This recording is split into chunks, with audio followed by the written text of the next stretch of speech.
Hello, I'm Shannon Skinner, and welcome to another episode of Extraordinary Women TV.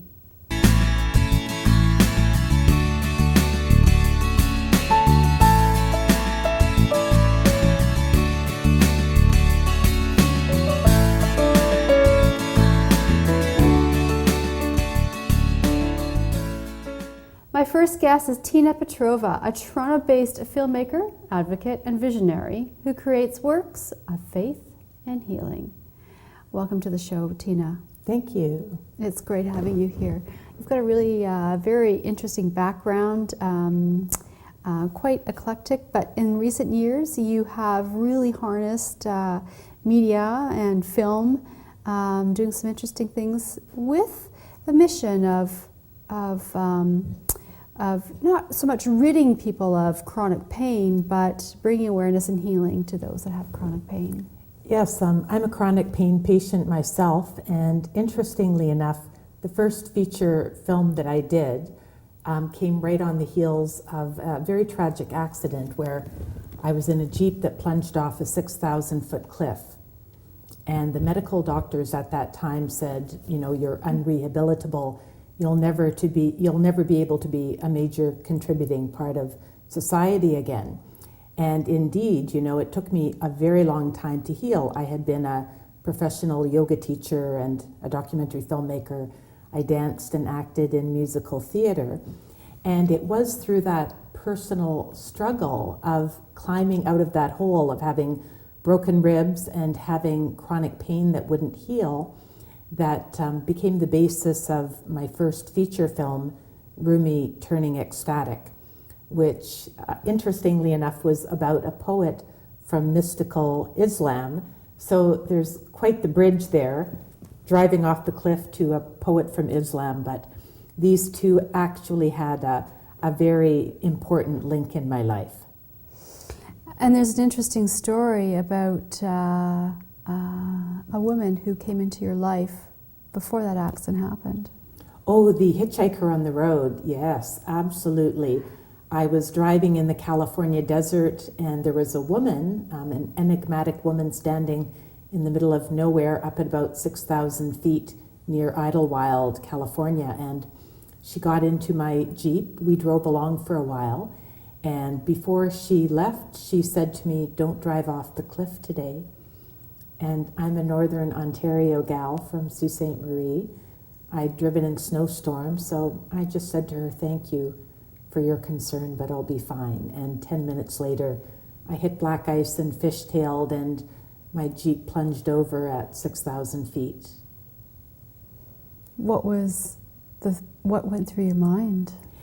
Well, at that time, I was very fortunate to be practicing yoga, and I had a Tibetan Buddhist teacher, and I was on my way to a monastery at the top of the mountain, Karma Mahasiddhi Ling, for morning prayers. So I would say I was in a state of grace. I was chanting Om Tare Tutare Ture Soha, which is in Sanskrit means Holy Mother, come to my rescue. And so when the car was rolling and rolling and rolling, of course you can't steer. You know, like you can't hold on to the steering wheel. You're being thrown in the seatbelt. So what happened is I reviewed my life, the good, the bad, the ugly, like, you know, oh my God, I'm going to die today. I had no idea I was going to die when I left the house. This is the last day of my life. And then you think, well, I'm not going to die. I'm going to be paralyzed. I'm going to be a paraplegic in a wheelchair. And of course, everything happens very quickly. And my mother had had a heart attack recently. And as a practicing Tibetan Buddhist, my heart of compassion opened, and I thought, they're going to call my mother and say, "We're so sorry your daughter died today." And at that moment, the Jeep stopped upside down, and I was left hanging in broken ribs like in a parachute harness toward the top of the vehicle. It's amazing that you pulled out of that. Yes, truly. Right. I mean, from Wow. the minute the woman, you know, in her guidance said to me, or her clairvoyance, "Don't drive off the cliff today," she could have been a spirit, an angel, a harbinger. Like, to this day, I don't know if she was a real person or not. But that's strangely enough what kept me going through my period of rehabilitation, because my ribs didn't heal properly. I had been a very strong dancer and yoga teacher, and I was defined by having strength and power in a very fit body. And I tore all my intercostal muscles. I hemorrhaged, and I had no core stability. So I was trapped in a prison of my pain. And every day I just wanted to scream, running, like, get me out of here. Like, my body became prison. And all I could do was thinking about escaping from this horrible, non-ending pain. And of course I became depressed. I thought about taking my own life. And then this dream came to me about Mevlana Jalaluddin Rumi in a moment of deep despair, and I heard this voice say, I'd like you to organize a live event. It's time to bring together people of different faiths and cultures. And when I woke up from this dream, I thought, I don't even want to live. Like, I don't want to put one foot ahead of the other. How can I possibly produce an event? I had insomnia. I was depressed. I was living on a friend's couch. I was totally stripped of everything, like just pure, raw nakedness and transparency. So being an actor and a dancer, I called people I had seen in the dream and said, I had this amazing dream, and I'm broken, like I can't possibly organize or direct a show. And they said, we'll help you, let's do it. And all of a sudden, a team of actors, musicians, dancers, dramaturges, choreographers came together, and a year later we produced a live event of Rumi's poetry that became the basis for an autobiographical film about my life, executive produced by Vision TV in 2007, that received a world premiere. So it was the pain that brought me to the art, that brought me to an eventual healing from those horrible injuries. So Tina, it's time for my Good to Know Minute, and I know you've got a great success tip, so please do share that. I would say that no matter what obstacles or limitations you're facing, it may be a lack of finances, it may be like myself, you're challenged with a lack of energy or pain, just go for it. Don't listen to the outside world, because miracles happen and the help you need always comes, and I'm living proof of that. And that's good to know. So what have you been working on lately?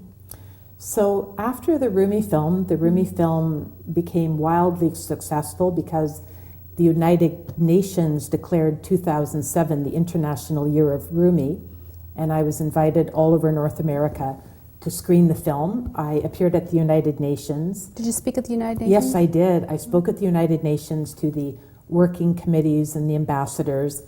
The film was invited to the World Bank in Washington, D.C., and many places, from coast to coast in both Canada and the U.S. And the film ended up at Scarborough Foreign Missions in Toronto, which is a community of lay and ordained Roman Catholics who promote social justice and peace, anti-bullying, the ethic of reciprocity, and the Golden Rule. So they screened my film, and they loved the film and its message of solidarity and peace and unity and diversity, interfaith multiculturalism. And they said, we'd love to have you come on board as a facilitator. And I had done some teaching with adult women, but certainly not with youth. And they had a program they were running called Golden Rule, animating the Golden Rule through the world religions. So I received training, this was around 2006, 7, 8, in the symbols of the different world religions, and then I became one of the facilitators for this program. And of course, because of my drama background and as a visionary artist, I saw, wow, like there is a film in this. So the work that I was doing informed me as a filmmaker to say, this is your next project. So the kids basically were coming in at the top of the day. We had a costume trunk. They were dressing up and reenacting qualities or golden rules of the different world religions through drama and art and hip hop and music and skits. So we documented this over a 3-year period, and it's now an official part of the Catholic School Board curriculum in Ontario and beyond. We have a teacher's guidebook, there's a program. So this process has been documented, and it's also available on the web, Golden Rule TV. We've opened it up to offer it to the public so educators all over the world can take advantage of this amazing program whose message is social justice, anti-bullying, and peace. And so for social justice, I mean, why did this become a charge for you? Was this something after your accident? There was something about, of course, when you're in an accident and everything's taken away from you, like you break up with your romantic partner, you can't afford to pay your rent, you lose your car, you lose your status in society, you feel wronged by the universe. Like, I think you go through stages certainly of frustration and anger and grief, you know, with the divine. And to me, social justice, like speaking up for those who are disenfranchised and disempowered, really spoke to me. So what's next for you? What's next? That's a good one. I always find that my projects are born out of what's currently going on in my life. The tragic car accident led to Rumi. Rumi led to social justice. Not healing from pain led to chronic pain. And I really think I'm working toward doing a feature-length expose on chronic pain for maybe the Discovery Channel or HBO. I'd really like to do a longer project and with a positive message of there are solutions out there, life goes on, and you can move beyond that limitation that the orthopedic surgeons and the neurologists and the rheumatologists are telling you, that you're going to have a very limited, narrow life. And I can disprove that is your life is what you can create it to be. Tina Petrova, thank you so much for being here today, and I wish you all the best. Thank you. Well, to find out more about Extraordinary Women TV, my guests, and to watch past episodes, visit ExtraordinaryWomenTV.com. And to keep the conversation going, join me on Twitter at Shannon_Skinner for an empowering stream of Extraordinary Women TV updates. On Facebook, connect with us at Extraordinary Women TV. Well, thank you for joining me today. I'm Shannon Skinner. Until next time.